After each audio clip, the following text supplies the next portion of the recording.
There's something incredibly special about Ghost of Tsushima, and the weird thing is, it's hard to put into words why that is, because Ghost of Tsushima is not a reinvention of the open world formula we've seen in the past with games like Assassin's Creed or Horizon Zero Dawn. But I'd be lying if I said Ghost of Tsushima didn't charm me in a way no other open world game has in a long time.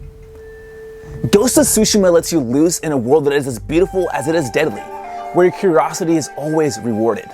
With every hill my horse Nobu and I trekked across, there was always something catching my attention. Maybe it was a beautiful sunrise that painted the skies pink. Maybe it was a dark column of smoke in the distance, signaling a Mongol base camp that needed to be cleared. Or maybe, just maybe, it was a tall mountain with a shrine at the tippy top. When things got a little spicy and combat ensued, Ghost of Tsushima delivers a samurai power fantasy unlike any other. Fights against your enemies are beautifully choreographed dances of death where patience and steadiness are key, and where every swing you take is something to be feared. Within the very first few hours, it's clear that this is a love letter to classic samurai movies. It engrossed me in the ways of the samurai in ways I truly did not expect.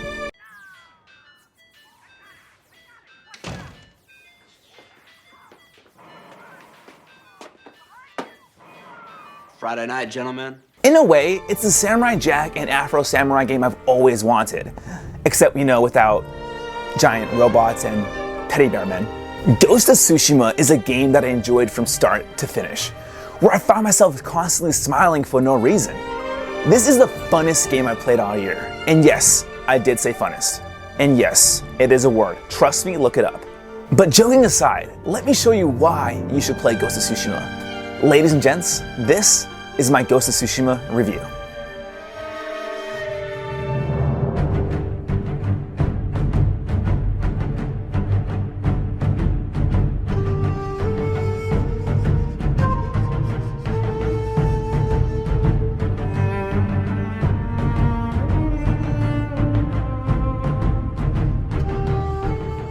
If there's one thing that is apparent from the moment you're let loose in Tsushima, it's that beauty and exploration are at the heart of the game. Tsushima is a gorgeous world. If I'm keeping it a stack, as the cool kids are saying nowadays, Ghost of Tsushima is the most beautiful game I've ever laid my brown eyes on. Yes, while Ghost of Tsushima doesn't have the best facial animations where I can literally see every little wrinkle in the character's face, there's no denying the beauty that oozes from this world. Warm, somber sunrises peek over the mountaintops, and cherry blossom fields stretch as far as the eye can see. There's great diversity in its color palette and its terrain. Every part of the island is so bright and vibrant, and each biome has their own distinct look and feel and elevation to it. I couldn't go more than a few minutes without stopping and gawking at the beauty I kept coming across. Oh my god! A few moments later. Oh my god. 12 seconds later. Yo, this is crazy! I found myself taking so many pictures with the game's photo mode, which I will say is the best photo mode I've ever seen in a game, period. No cap. You're able to change the time of day, wind speed, wind direction, and particle effects, just to name a few. But more important than just the fantastic photo mode, which is French kiss, there's always something to discover in the world of Tsushima. What I love about the exploration in Ghost of Tsushima is the genius guiding wind mechanic. In most open world games, you set a marker on the map and there's this giant beam of light that comes down from the sky, or an icon indicating which way you should go. Here, you set a marker and instead of an icon popping up on the screen, the wind blows in the general direction of your marker, letting you free to actually take in the sights and keep your eyes open for anything that might spark your interest. Moreover, if you're close to a shrine, a fox den, a village, or whatever, a bird will fly by you, signaling you to follow it. Following the bird leads you to a myriad of different activities or collectibles. And not to be dramatic, because I can be dramatic from time to time, but exploring Tsushima was almost an emotional, not even almost, it is an emotional experience. It's so hard to not fucking feel something when you're constantly seeing so much beauty in the world. It's beautiful. I've looked at this for 5 hours now. I like the green one. I'm tearing up, man. There's so much more that this game offers than just a beautiful, interesting world to explore.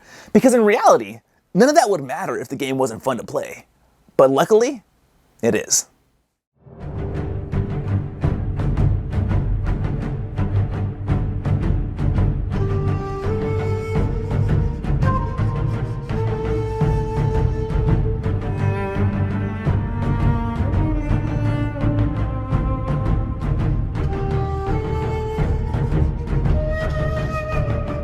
What's so fantastic about the combat is how fierce and grounded it is.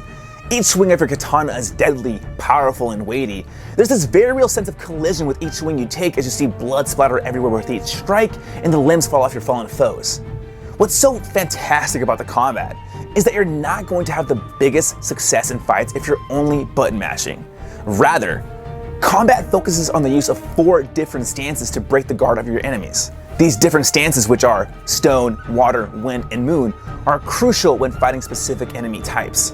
For example, the stone stance is used mainly for fighting against swordsmen, and the moon stance is used for fighting the giant steroid-out berserkers. These stances are very crucial to defeating enemies as it makes breaking their guard much easier. The downside of these stances is how fucking incredibly clunky it is to switch between them. Unlike Neo, which ties their stances to the D-pad, here you have to hold R2 then hit the D-pad. And you might be thinking, so what, Karen? But in the heat of the moment, this leaves you open to enemy attacks and disrupts the flow of combat. To my surprise though, the swordplay revolves heavily around parrying enemy attacks, reminding me of Sekiro Shadows Die Twice. Blocking will save you from getting hit, but in order to open up your enemies and deal the most damage, you have to learn to parry. Great and perfect parries see Jin dancing around his opponents, giving you an opening to perform a combo, or once leveled up, allows you to instantly kill any enemy you perfectly parry in one single blow. And speaking of leveling up, Ghost of Tsushima gives you the ability to level up the skills of Jin Sakai, their protagonist, and cater his playstyle to how you want to play him.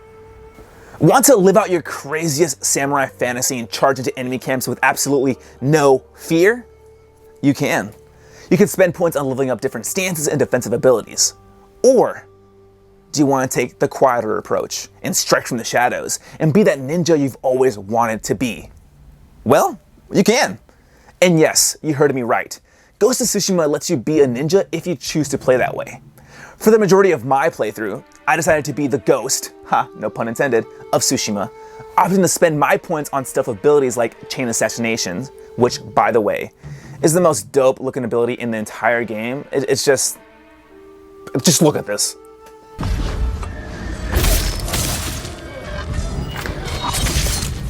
Or you can spend points on moving faster while in listen mode. But sadly, that's as far as it goes for stealth abilities that you can level up. And that is my biggest disappointment when it comes to the gameplay. Unlike the swordplay, which is deep and engaging, the stealth gameplay comes across as limited and uninspired. Yes, you can assassinate enemies and take them out from afar with your bow, but other than that, there's nothing new or interesting.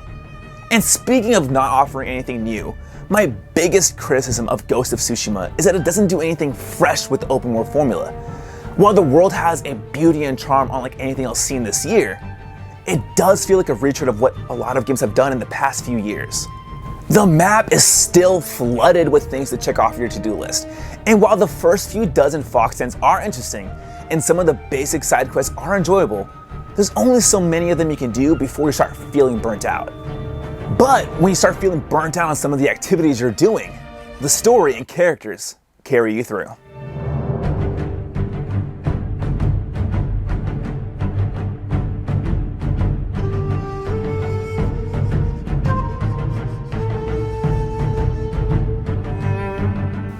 I'm just gonna get this out of the way as fast as humanly possible. The story in Ghost of Tsushima is pretty straightforward and predictable as all hell. But the characters are what made me get emotionally invested. Jin Sakai starts off as a vanilla protagonist, but as the story progresses, we see his internal struggle as he wrestles with whether or not he should stick to the samurai code he's grown up with, or let go of what he knew and become something more, something greater. The supporting cast that guide Jin through his story are all standouts, whether it be the fearless thief Yuna, the determined widow lady Masako, or the sleazy conniving Kanji, just to name a few by the way, are all equally as engaging and deep. A majority of the side quests in Ghost of Tsushima are tied to developing the supporting cast, casting them in new lights. What was so fantastic about these side quests is that they took the characters in a direction I did not see coming. While the main questline is filled with moments that you can see coming from miles away, the character-specific side quests take unexpected turns, and some even have grander moments than that of the main campaign. I love that each of the characters' questlines help develop Jin in one way or another. There was always a lesson or a theme at the heart of each of the characters' questline that helped Jin realize what path he would take. It was great to see the relationship of Jin and his allies grow with each one of the quests I completed. There are just so many great moments within their stories that made me fall in love with these characters. And while I did say the narrative was predictable, I still enjoyed seeing how it would play out in front of me. There were still many heartfelt and hard moments in the main story, despite me seeing them coming from a mile away. Ghost of Tsushima is a great game that is often trapped in open world tropes that I've seen time and time again. At its best, Ghost of Tsushima has Breath of the Wild type moments, and at its worst, it feels like any generic third-person open world game we've played in like the past 5 years. Why should you play Ghost of Tsushima? Because Ghost of Tsushima brings an incredibly gorgeous world that you can explore, where you can be the ninja or samurai you've always wanted to be. It's wrapped up in a superb combat system and offers a good story with phenomenal characters. It is a game worth your time and money. It's one of the best games released this year.